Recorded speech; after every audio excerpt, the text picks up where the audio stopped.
دیکھی, جنہوں نے لائن میں لگ کے بل نہیں جمع کروایا, جو کبھی کسی سرکاری دفتر میں گئے نہیں, ان کو کیسے پتہ ہے کہ غریب کیا ہوتا ہے, اور بات وہ غریب کی کرتے ہیں. ان کے گھر میں گوشت جانور پلتے ہیں, ان کے گھر میں دودھ ہوتا ہے, ان کے گھر میں دیسی گھی ہوتا ہے, ان کے گھر میں تندور لگے ہوتے ہیں, تندور سے روٹی لانے کے لیے 4 انہوں نے ملازم رکھے ہوتے ہیں کہ ٹھنڈی نہ ہو جائے, تو وہ غریب کی بات کر رہے ہیں. سمجھ نہیں آتی کیوں کرتے ہیں. ٹھیک ہے, اچھا مجھے ایک بات بتائیں, بڑی افسوسناک بات ہے کہ مجموعی طور پر آلریڈی کوئی 90 کھرب کے قرضے کے بوجھ تلے پاکستان اس وقت دبا ہوا ہے, اور مزید قرضے لینے کی جو ہے وہ بات کی جا رہی ہے.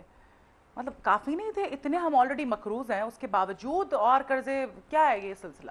یہ میرا خیال ہے کہ یہ پھر وہی بات کہ بیٹھ کے تھوڑا سا غور و خوض کریں کہ جو ہماری اتنی لینڈز پڑی ہوئی ہیں, جو ہمارے اتنا کچھ ہے, کچھ ادارے ہیں جو ہمارے پروفٹ میں ادارے جاتے ہیں اس کو ہم پرائیویٹائز کر دیتے ہیں, جو خسارے میں جا رہے ہوتے ہیں ان کو ہم فنڈ دے رہے ہوتے ہیں.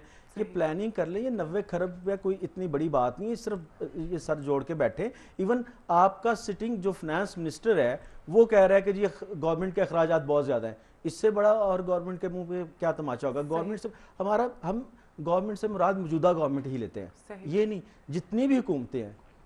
جانے والی حکومت ہمیشہ بری ہوتی ہے, اور آنے والی حکومت ہمیشہ یہ کہتی ہے کہ جی وہ بری تھی, تو اب 3 سال 4 سال 5 سال وہ یہ کہتے گزار دیتے ہیں کہ جی وہ بری تھی, اس کی وجہ سے ہم صحیح, وہ بلیم گیم ہی چل رہا ہوتا ہے. بس وہی چل رہا ہوتا ہے. صحیح. اچھا اب آپ کو کیا لگتا ہے اس وقت جو ہماری معیشت ہے وہ کہاں پر کھڑی ہے, کہاں پر دیکھتے ہیں آپ سے؟ ہماری معیشت ہے کیا؟ ایک تو ظاہر ہے کہ میں ایسے اس پہ کمنٹ نہیں کروں گا کہ میں ایکسپرٹ نہیں ہوں, اکنامک کا بہت زیادہ ایکسپرٹ نہیں ہوں, لیکن جو دیکھنے میں آتا ہے کہ کیا معیشت ہے. آپ کہیں چلے جائیں, کوئی پتہ ہوتا ہے نا کہ جی یہ 2 اور 2 جمع 4 ہونے ہوتے ہیں. یہاں تو کچھ بھی نہیں ہے, پتہ ہی نہیں کہ کل کو یہ آپ کی آج ایک پالیسی بناتے ہیں, کل کو اس کا کیا نکلے گا. کوئی انویسٹر آپ کے ملک میں نہیں آ رہا, کوئی آپ کسی کو اٹریکشن نہیں دے رہے. آپ کی جو فائنینشیل انسٹیٹیوشن ہے ان کی حالت ایسی ہے کہ ہر کوئی غیر یقینی صورتحال کا. کیا آپ کی معاشی پالیسی ہے کیا؟ صحیح. ٹھیک ہے. اچھا اب آپ مجھے یہ بتائیں کہ اب پیپلز پارٹی کو جو ہے بہت کرٹیسائز کیا جا رہا ہے, اس حوالے سے آپ کیا کہیں گے؟ یہ صرف محض پروپیگنڈا ہے یا واقعی ان کی پرفارمنس کوئی خاص نہیں ہے؟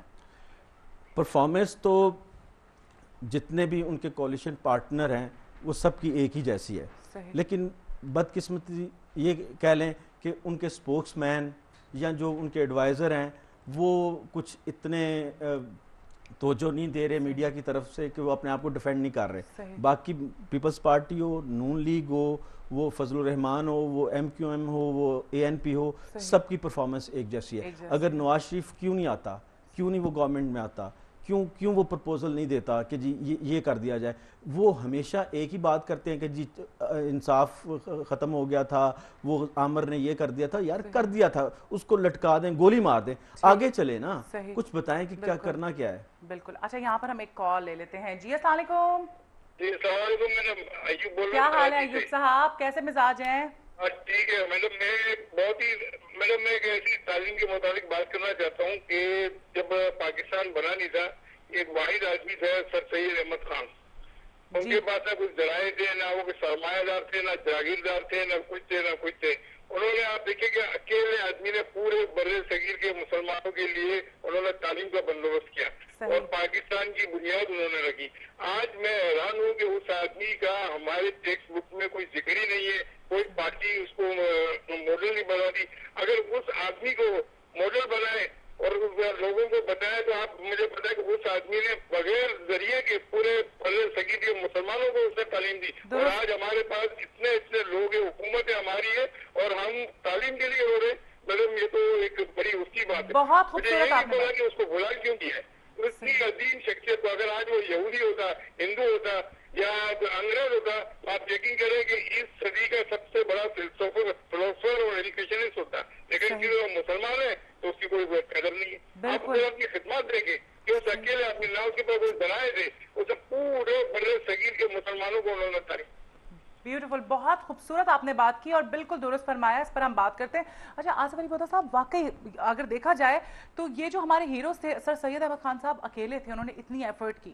ٹھیک ہے, یہاں پر آج حکومت میں اتنے لوگ ہیں, کوئی کچھ نہیں کر رہا ہے اس حوالے سے. ٹھیک ہے. اچھا اور دوسری بات یہ ہے جو بہت اہم بات ہے کہ آج کے اگر آپ بچے سے پوچھیں کہ سر سید کون تھے, ٹھیک ہے, اور باقی جو ہمارے اتنے ہیروز ہیں جنہوں نے اتنے کارنامے سر انجام دیے ہیں, اگر ان کے بارے میں پوچھا جائے تو بچوں کو پتہ ہی نہیں ہے. سلیبس سے بھی وہ جو لوگ ہیں ان کا ذکر ختم ہو گیا ہے. تو یہ کیا کہیں گے اس بارے میں آپ؟ سونیا، بعض لوگ دوسرے کی عزت کو اپنی بے عزتی سمجھتے ہیں، چونکہ جن کا آپ نے نام لیا یہ بہت بڑے لوگ تھے، اور بڑے لوگ آج بھی، میں کہتا ہوں کہ ہماری قوم میں آج بھی اتنا جذبہ ہے کہ یہ پاکستان تو درکنار، کوئی باہر کا لیڈر کوئی اچھا کام کر دے نا، کوئی مسلم امہ کا کوئی لیڈر، ایون کوئی غیر مسلم اچھا کام کر دے تو اس کے گاڑیوں کے پیچھے اس کے پوسٹر لگا دیتے ہیں، اور اس کے نعرے، اس کے بچے شرٹیں پہننا شروع کرتے ہیں۔ لیکن ہم کس کے پیچھے لگیں؟ کوئی ایک نام تو بتائیں نا، کہ بتا دیں کہ جی اس کے پیچھے لگیں، یہ بندہ ایماندار ہے۔ چلیں، میں ایک مثال دیتا ہوں، عمران خان یا ایدی روڈ پہ کھڑا ہو جاتا ہے نا تو 4-5 کروڑ روپے اکٹھا کر لیتا ہے صرف جولی پھیلا کے۔ اس کا مطلب ہے کہ انسان ہوں، لیڈر ہوں، ایماندار ہوں تو قوم پیچھے لگنے کے لیے تیار ہے۔ کیا ان کے پیچھے لگنے کے لیے تیار ہے کہ جو اپنے پیسے نہ اس ملک میں رکھتے ہیں، نہ بچے اس ملک میں رکھتے ہیں، نہ اپنی جائیدادیں اس ملک میں رکھتے ہیں، نہ کاروبار اس ملک میں رکھتے ہیں، ان کے پیچھے لگے؟ سر سید احمد اسی ملک، اسی قوم کے لیے تھا، اس کی کوئی باہر میں نہیں تھا، اور خود وہ انگلش نہیں پڑھ سکتے تھے، لیکن انہوں نے انگلش کو اتنا پروموٹ کیا کہ انہوں نے سمجھا کہ اس وقت ہمارے مسلمانوں کی ضرورت ہے۔ لیکن آئے تو صحیح کوئی سر سید، تو یہ قوم تیار ہے پیچھے لگنے کے لیے۔ بالکل بالکل، قوم ایسی ہے کہ وہ قدر کرتی ہے، جو اچھا کام کرے گا اس کی قدر کرے گی، ایسی بات نہیں ہے۔ بالکل کرپشن کی وہی آپ بات کریں کہ اس حکومت نے کچھ خاص کیا نہیں، اور صرف ایک ہی چیز ہے جو ہر بندہ کہتا ہے جی کرپشن عروج پر ہے۔ اس پر ہم بات کرتے ہیں، یہاں پر ہم ایک کال لے لیتے ہیں۔ جی السلام علیکم۔ ہیلو جی السلام علیکم۔ وعلیکم السلام، زبیر بات کر رہا ہوں کراچی سے۔ کیسے مزاج ہیں؟ الحمدللہ الحمدللہ۔ دیکھیے، میری جو ایجوکیشن وغیرہ کی بات ہو رہی ہے اس پہ میں خاص بات کہنا چاہوں گا۔ دیکھیے، جب تک یہ ہمارے سیاستدانوں کے بچے ان گورنمنٹ اسکول میں نہیں پڑھیں گے، جب تک ہمارے سیاستدانوں کے بچے اس گورنمنٹ ہاسپٹل میں اپنا علاج نہیں کرائیں گے، یہاں کے حالات صحیح نہیں ہوں گے۔ چلیے یہ بات تو مان لی کہ یہ لوگ اتنے بڑے ہیں کہ کیونکہ ان کے بچے پڑھ رہے ہیں باہر، ان کے دیکھیں علاج ہوتے ہیں باہر، تو پھر یہ یہاں کے حالت کیوں صحیح کریں گے؟ دیکھیے، سب سے پہلے تو عوام کی ذمہ داری یہ ہے کہ اپنے جیسے لوگوں کو اسمبلی میں بھیجیں۔ اگر وہ نہیں کر سکتے تو کم از کم اتنا ضرور پریشر ڈالے آپ میڈیا والے سب لوگ، ایسا قانون پاس کریں کہ جو اگر سیاست پہ آئے گا تو اس کے بچے کو جو ہے نا علاج یہیں سے کرانا پڑے گا گورنمنٹ ہاسپٹل سے، اس کے بچوں کو پڑھنا پڑے گا اپنا گورنمنٹ اسکولوں میں۔ آپ یقین کریں کہ ان کا بچہ جس دن پہلے دن علاج میں آیا نا، یہ 24 گھنٹے کے اندر یہ لوگ ہاسپٹل سے ہی جائیں گے، 24 گھنٹے کے اندر ہمارا نظام تعلیم صحیح کر دیں گے کہ یہ سب کچھ کر سکتے ہیں۔ اصل میں یہ کیوں کریں گے؟ دیکھیں، اس میں غلطی سیاستدانوں سے کم میں سمجھتا ہوں ہماری عوام کی غلطی ہے۔